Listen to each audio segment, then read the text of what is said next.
ಇಷ್ಟು ಸೋಳೆ ಸಿಕ್ಕಿದೆ. ಎಲೆ ಸಣ್ಣದಿದ್ದರಿಂದ ಚಿಕ್ಕ ಗಟ್ಟಿ ಆಗ್ತದೆ ನೋಡಿ. ಜೇನುತುಪ್ಪ ಹೀಗೆ ಹಾಕಿ ತಿಂದ್ರೆ ಉಂಟಲ್ಲ ಅದರ ಮಜಾನೇ ಬೇರೆ.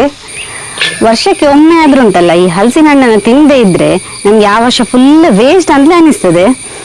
ಇದು ನಮ್ಮನೇಲಿ ಆದ ಹಲಸಿನ ಹಣ್ಣು. ನಾನು 1 ವಾರ ಮುಂಚೆ ತೆಗೆದಿಟ್ಟಿದ್ದೇನೆ. ಸ್ವಲ್ಪ ಹಣ್ಣಾಗ್ಲಿ ಅಂತ ಇಟ್ಟಿದ್ದು. ಎಷ್ಟು ಹಣ್ಣಾಗಿದೆ ನೋಡಿ, ಪರಿಮಳ ಬರ್ತಾ ಇದೆ. ಇದು ಬಲ್ಕೆ ಹಣ್ಣು. ನಮ್ದು ಹಲಸಿನ ಹಣ್ಣಲ್ಲಿ ಉಂಟಲ್ಲ 2 ತರ ಬರ್ತದೆ, ಒಂದು ಬಲ್ಕೆ ಮತ್ತೊಂದು ತುಳುವೆ ಅಂತ ಹೇಳಿ. ಈ ಬಲ್ಕೆ ಹಣ್ಣು ಅನ್ನೋದುಂಟಲ್ಲ ಸ್ವಲ್ಪ ಗಟ್ಟಿ ಗಟ್ಟಿ ಇರ್ತದೆ ಹಣ್ಣಾದ ನಂತರ ನೋಡಿ, ಸ್ವಲ್ಪ ಇದು ಗಟ್ಟಿ ಗಟ್ಟಿನೇ ಇರ್ತದೆ. ಅದೇ ತುಳುವೆ ಉಂಟಲ್ಲ ಅದು ತುಂಬಾ ಸ್ಮೂತ್. ಆ ತುಳುವೆ ಎಲ್ಲ ತಗೊಂಡ್ರೆ ಅದರಿಂದ ಹಪ್ಪಳ ಹಾಗೇನೆ ಕೊಟ್ಟಿಗೆ ಎಲ್ಲ ಮಾಡ್ಬೋದು. ಬಲ್ಕೆ ಹಣ್ಣು ಕೂಡ ರುಚಿ ಜಾಸ್ತಿ. ಇವತ್ತು ನಾನು ಈ ಹಲಸಿನ ಹಣ್ಣಿನಿಂದ ಗಟ್ಟಿ ಹೇಗೆ ಮಾಡೋದು ಅಂತ ಹೇಳಿ ತೋರಿಸಿಕೊಡ್ತೇನೆ. ಹಾಗಾದ್ರೆ ಸ್ಟಾರ್ಟ್ ಮಾಡುವ. ನಾನು Asha Udupa Kateel. Welcome back to Karavali Mirror. ಮೊದಲಿಗೆ ನಾವು ಹಲಸಿನ ಹಣ್ಣು ತೆಗಿಬೇಕಾದ್ರೆ ಕೈಯಲ್ಲೆಲ್ಲ ಚೆನ್ನಾಗಿ ಎಣ್ಣೆ ಹಾಕೊಳ್ಬೇಕು, ಇಲ್ಲಾಂದ್ರೆ ಉಂಟಲ್ಲ ಕೈಗೆಲ್ಲ ಮೇಣೆ ಹಿಡಿತದೆ. ತುಂಬಾ ಹಣ್ಣಾಗಿದೆಲ್ಲ, ಹಾಗೆ ನಂಗೆ ಅದು ಬೇಗ ಕಟ್ ಮಾಡ್ಲಿಕ್ಕೆಲ್ಲ ಆಯ್ತು. ಸ್ವಲ್ಪ ಗಟ್ಟಿ ಇದ್ರೆ ಕಟ್ ಮಾಡ್ಲಿಕ್ಕೆ ಕಷ್ಟ, ಅಂದ್ರೆ ಭಾರ ಇರ್ತದೆ ನೋಡಿ.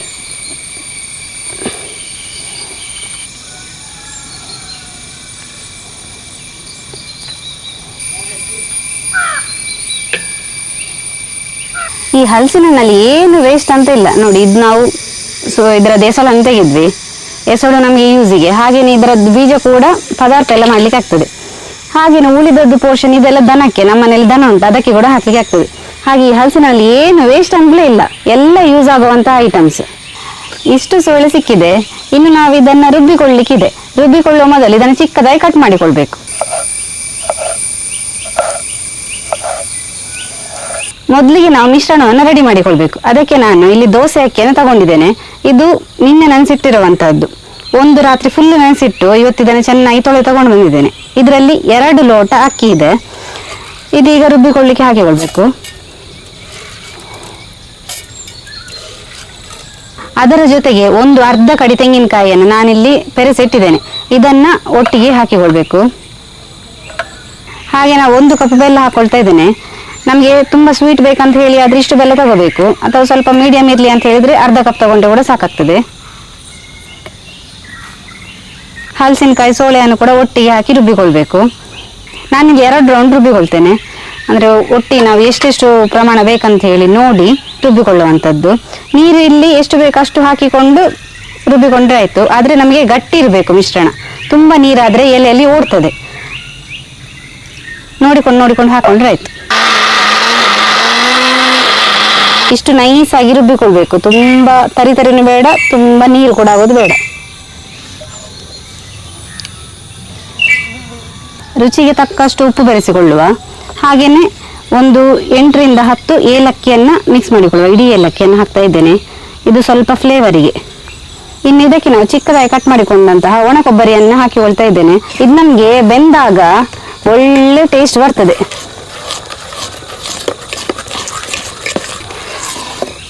ನಮ್ಮ ಮಿಶ್ರಣ ರೆಡಿಯಾಗಿದೆ ನೋಡಿ. ಇದು ಈ ರೀತಿ ಬರಬೇಕು, ಈ ಹದಕ್ಕೆ ಬರ್ಬೇಕಿದು.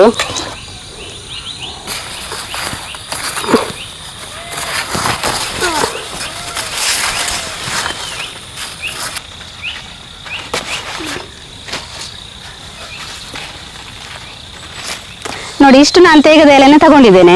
ಇನ್ನು ನಮ್ದು ಮಿಶ್ರಣವನ್ನ ಈ ಎಲೆಯಲ್ಲಿ ಹಾಕಿ ಬೇಯಲಿಕ್ಕೆ ಇಡುವಂಥದ್ದು. ಅದರಲ್ಲಿ ಕೂಡ ಎಳಸು ತಗೊಂಡಿದ್ದೇನೆ ನೋಡಿ. ಎಳಸಲ್ಲಿ ಹಾಕಿದ್ರೆ ತುಂಬಾ ಟೇಸ್ಟ್ ಬರ್ತದೆ, ಹಾಗೆ ತುಂಬಾ ಒಳ್ಳೆ ಕಲರ್ ಕೂಡ ಬರ್ತದೆ. ಇನ್ನು ನೋಡಿ ನಾವು ಈ ರುಬ್ಬಿದ ಮಿಶ್ರಣವನ್ನ ಎಲೆಯಲ್ಲಿ ಹಾಕಿ ಬೇಯಲಿಕ್ಕೆ ಇಡುವಂಥದ್ದು. ಎಲೆಯ ಸೈಜ್ ನೋಡಿ ನಾವು ಮಿಶ್ರಣವನ್ನು ಹಾಕಿಕೊಳ್ಳುವಂಥದ್ದು. ನಾನು ಇಲ್ಲಿ ಒಂದು 1.5 ಇಂದ 1.25 ಸೌಟು ಹಾಕಿಕೊಳ್ತಾ ಇದ್ದೇನೆ.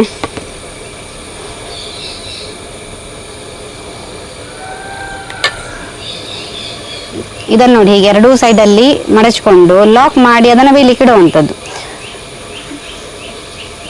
ಇದು ನಮಗೆ ಬಂದ ಸೋರ್ಬಾರ್ದು, ಅದಕ್ಕೆ 4 ಕಡೆಯಲ್ಲಿ ಲಾಕ್ ಮಾಡಿ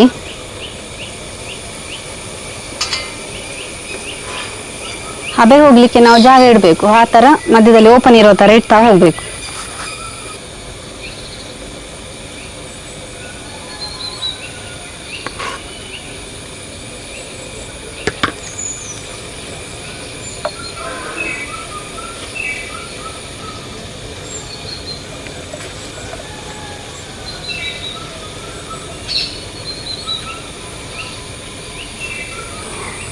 ಎಲೆ ಸಣ್ಣದಿದ್ದರಿಂದ ಚಿಕ್ಕ ಗಟ್ಟಿ ಆಗ್ತದೆ ನೋಡಿ. ನೋಡಿ, ಎಲೆ ಸಣ್ಣದಿದ್ರೆ ಸಣ್ಣ ಗಟ್ಟಿ ಆಗ್ತದೆ, ದೊಡ್ಡದಿದ್ರೆ ದೊಡ್ಡ ಗಟ್ಟಿ ಆಗ್ತದೆ. ದೊಡ್ಡವರಿಗೆ ಬೇಕಾ ನೀವು ದೊಡ್ಡ ಎಲೆಯಲ್ಲಿ ಹಾಕಿ ಅದನ್ನೇ ಕೊಡಿ, ಚಿಕ್ಕವರಿಗೆ ಬೇಕಾದ್ರೆ ಚಿಕ್ಕ ಚಿಕ್ಕ ಎಲೆ. ನಾನಿಲ್ಲಿ ಚಿಕ್ಕ ಎಲೆ ಕೂಡ ತಂದಿದ್ದೇನೆ ನೋಡಿ. ಇದು ಚಿಕ್ಕ ಮಕ್ಕಳಿದ್ರೆ ಚಿಕ್ಕದು ಗಟ್ಟಿ, ಅದನ್ನು ಮತ್ತೆ ಕಟ್ ಮಾಡಿ ಎಲ್ಲರಿಗೆ ಕೊಡಬೇಕಾಗಿಲ್ಲ. ಇಡೀ ಒಂದು ಎಲೆ ಬೆಂದಿರ್ತದೆ ನೋಡಿ, ಅದನ್ನೇ ಅವರ ಬಟ್ಟಲಿಗೆ ಹಾಕಿದರೆ ಆಯ್ತು. ನಾವು ತೇಗದ ಎಲೆಯಲ್ಲಿ ಮಾಡೋದ್ರಿಂದ ಅದರ ಕಲರ್ ರೆಡ್ ಆಗಿ ಬರ್ತದೆ. ಹಾಗೆಯೇ ತೇಗದ ಎಲೆ ಪರಿಮಳ ಕೂಡ. ಅದನ್ನೊಂದು ಇನ್ನು 3/4 ಗಂಟೆ ಬೇಯಲಿಕ್ಕೆ ಇಡುವ.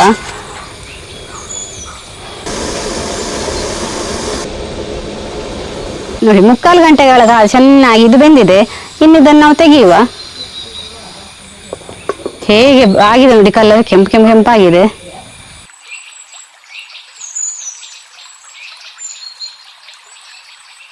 ಕಲರ್ ನೋಡಿ ಅಂತ ಹೇಗೆ ಆಗಿದೆ. ನಮಗೆ ತೇಗದ ಎಲೆದು ಕಲರ್ ರೆಡ್ ಆಗಿದೆ. ಅದರ ಒಳಗೆ ಇಟ್ಟ ಬಂದ ನೋಡಿ, ಸೂಪರ್ ಆಗಿ ಬಂದಿದೆ ನೋಡಿ. ಬಿಸಿ ಬಿಸಿ ಇದೆ ತುಂಬಾ.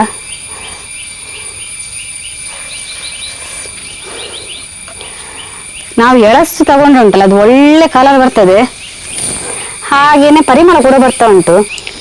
ಜೇನುತುಪ್ಪ ಹೀಗೆ ಹಾಕಿ ತಿಂದ್ರೆ ಉಂಟಲ್ಲ, ಅದರ ಮಜಾನೇ ಬೇರೆ. ಏನ್ ಚೆನ್ನಾಗಿರುತ್ತೆ ಗೊತ್ತಾ? ನೀವು ಕೂಡ ಇದನ್ನು ತಪ್ಪದೆ ಟ್ರೈ ಮಾಡಿ. ನೋಡಿದ್ರಲ್ಲ ಫ್ರೆಂಡ್ಸ್, ನಮ್ಮ ಹಲಸಿನ ಗಟ್ಟಿ ಹೇಗೆ ಬಂದಿದೆ ಅಂತ ಹೇಳಿ. ತುಂಬಾನೇ ಚೆನ್ನಾಗಿ ಬಂದಿದೆ. ತುಂಬಾ ಈಸಿ ರೆಸಿಪಿ ಅಂತ ಕೂಡ ಹೇಳ್ಬೋದು. ಈ ಮಳೆಗಾಲದಲ್ಲಿ ಅಂತೂ ಒಂದ್ಸಲ ಈ ತರ ತಿಂಡಿ ಮಾಡ್ಕೊಂಡು ತಿಂದ್ರೆ ಅದರ ಮಜಾನೇ ಬೇರೆ. ನೀವು ಕೂಡ ಇದನ್ನ ತಪ್ಪದೆ ಟ್ರೈ ಮಾಡಿ. ಹೀಗೆ ಯಾರಾದ್ರೂ ನಮ್ಮ ಚಾನಲ್ನ ಹೊಸಬ್ರು ನೋಡ್ತಾ ಇದ್ರೆ ಸಬ್ಸ್ಕ್ರೈಬ್ ಮಾಡೋದನ್ನ ಮಾತ್ರ ಮರಿಬೇಡಿ. ಹೀಗೆ ನಮ್ಮ ಚಾನಲ್ನ ಸಬ್ಸ್ಕ್ರೈಬ್ ಮಾಡಿ, ಸಪೋರ್ಟ್ ಮಾಡಿ, ಫಾಲೋ ಮಾಡ್ತಾ ಇರಿ. Thank you.